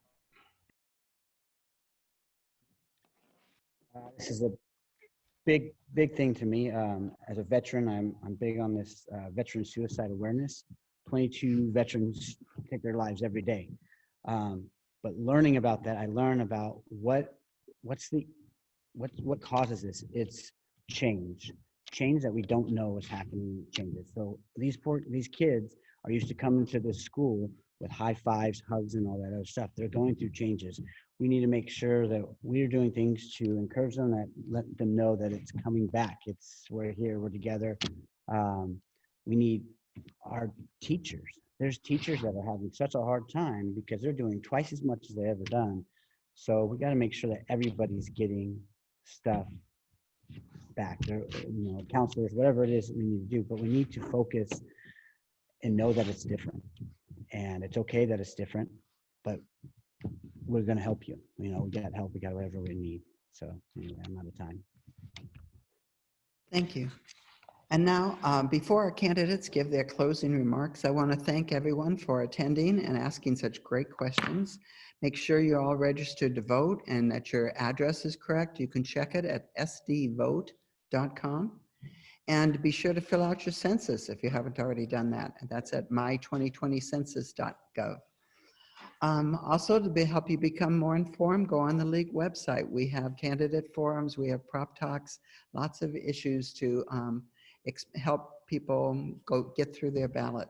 And that's at lwvsandiego.org. And now for the candidates' closing statements. We will be doing this in reverse order. Candidates will have 2 minutes, and we will begin with Chris. Well, first, it's a huge thank you to Cheryl, Jeannie, and Jeed for their excellent work in putting this on and supporting this, and all the folks who provided, excellent questions. There's obviously many, many more issues that probably can be addressed, but that's just a sampler. Also, thank you to the board that showed up here today. I feel confident that whatever people are selected for this, we're going to get a great school board and move the school towards the next level of excellence. And that's what it's all about, is making sure the kids are given that opportunity to attend like the best school. No doubt it can be the best school in the country. We have the capability, we have the tools, we have the resources, integration of the students, the children, the kids, the parents, and the administration all together is what's going to enable us to become the great school that we certainly can be. So I just want to thank everyone again for the time, and have a great day. Thank you. Paul? Thank you, everybody, for showing up on the virtual world. I know it's got to be kind of crazy to sit there and listen to stuff. I want you to know what I say is what I'm going to do. I'm not going to give you false promises. Our school is not what it was a few years ago because of things change, whatever it is. We need to get back that sense of community. We need to get back to being a happy place. And if we don't do that, there's no reason to be in Rancho Santa Fe. We moved here because of this great school. We have doctors, we have teachers, we have veterans on this board or running for this board. We have the best community dang near anywhere in the world. We have all the assets and all the wants and desires to make it great. But if we just sit on our don't do it, it's just a waste. And we're wasting our kids' future and our kids' time. Remember, it's kids, teachers, and parents. Everything else gets the leftovers. Let's keep a great school. Let's go and remember to vote in November, and remember to vote me. Paul Seitz. Thank you. Rosemary? As I noted before, I have served on boards in the past, so I know the governance involved and how to effectively make decisions and how to work productively and cooperatively. Because I have actively attended nearly all the board meetings this year, I know the key issues and I can hit the ground running. As review, my top 3 priorities were individualized growth for all students at all levels, collaboration with transparency, and remaining fiscally conscious. I also want to make sure that you understand that I serve without an agenda. I make fact-based decisions, not on emotion.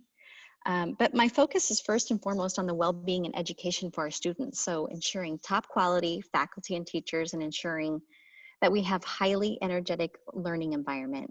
I'm really happy to see that we have 7 candidates for 3 spots. And this just tells me how much we really care about our children, but also what a special community we have. Our district has an excellent reputation as a result of the hard work and strong leadership of very dedicated and passionate individuals over the years. Thank you, G and Cheryl, the Women's League. And if you need to reach me or learn more about me, feel free to visit my website. But I also want to just make one note too, that I will definitely listen to all stakeholders, and I'm willing to make decisions that could be unpopular or controversial, but it's fact-based decision making. Thank you. Thank you. Jason.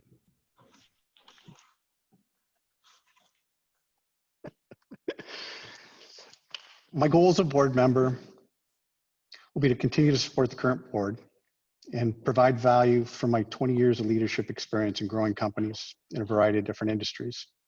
My expertise range in areas from creating high-level synergistic strategic partnerships and developing world-class training incentive programs to large-scale organizational restructuring and creative game-changing marketing programs.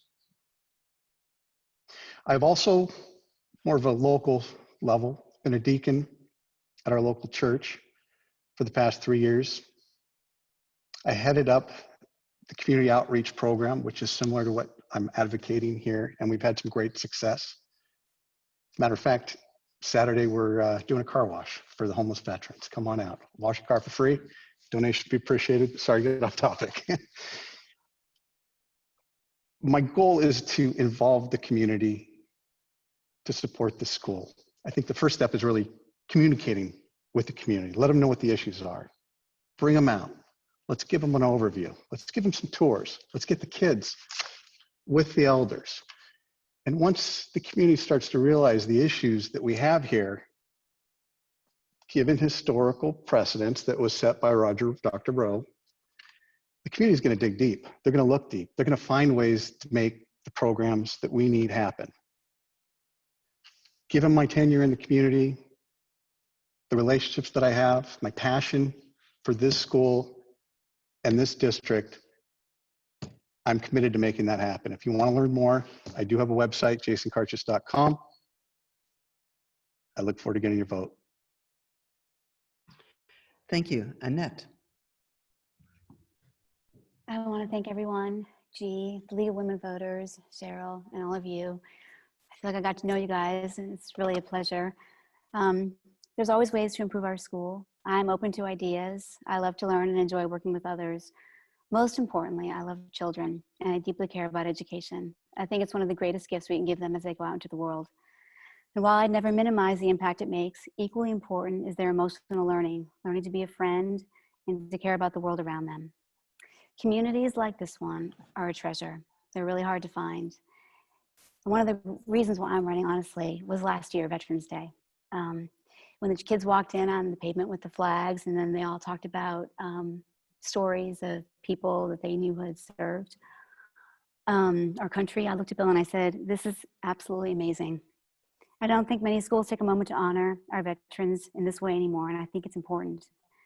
While I recognize the need to keep children and teachers safe amid a virus, balance a budget, and develop a library program that fosters a love of reading, in many ways, these are more achievable than what we already have.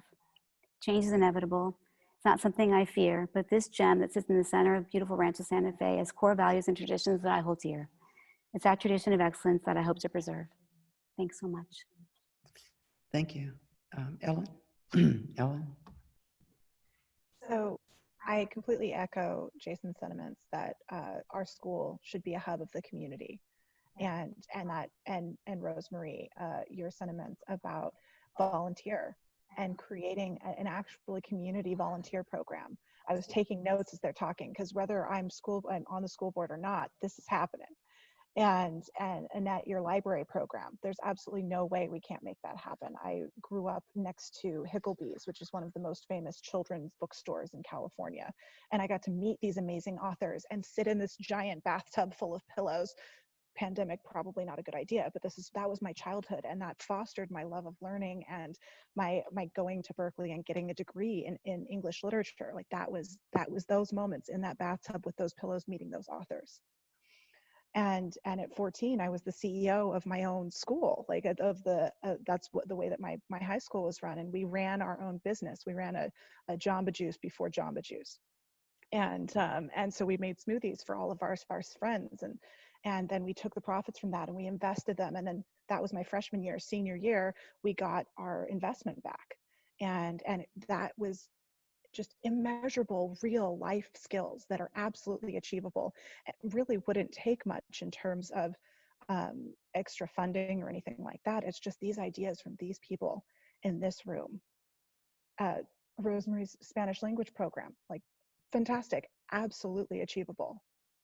And inside of creating the school as a hub, we can use all of the resources from this amazing community and take this school from great to just world renowned. Thank you. Thank you. And John?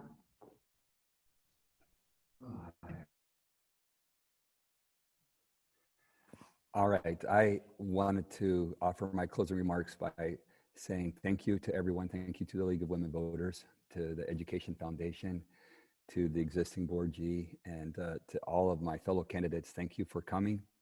I am very proud to be a member of the Rancho Santa Fe School District. As a parent, I love that my two boys go here. On the Education Foundation, they did enlist my wife to join their board, and so she is fully all in on the Education Foundation as their parliamentarian this year. And I want to say that I don't want to be an alarmist, but I do want to talk about the sobering moments of COVID, that there's 200,000 Americans who have passed away because of this disease this year alone. There was 3,000 people that died in the Twin Towers when they came down on 9/11. There was 5,000 service members that died in Iraq and Afghanistan after that. There was 50,000 Americans that died in Vietnam. And I'm talking about 200,000 Americans have died this year. And these are of all ages. You can't just say it's old people with underlying conditions. This is a disease and a virus that's attacking all of us. We need to be safe. We need to be prepared. We need to be vigilant.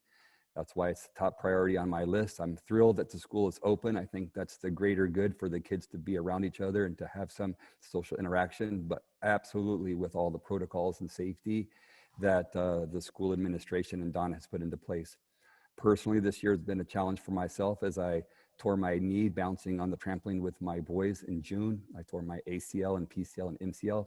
I've had reconstruction surgery 3 different times since June. While they were doing all of this, they discovered I had thyroid cancer, and I just had my thyroid out last week, which is why my voice is kind of scratchy.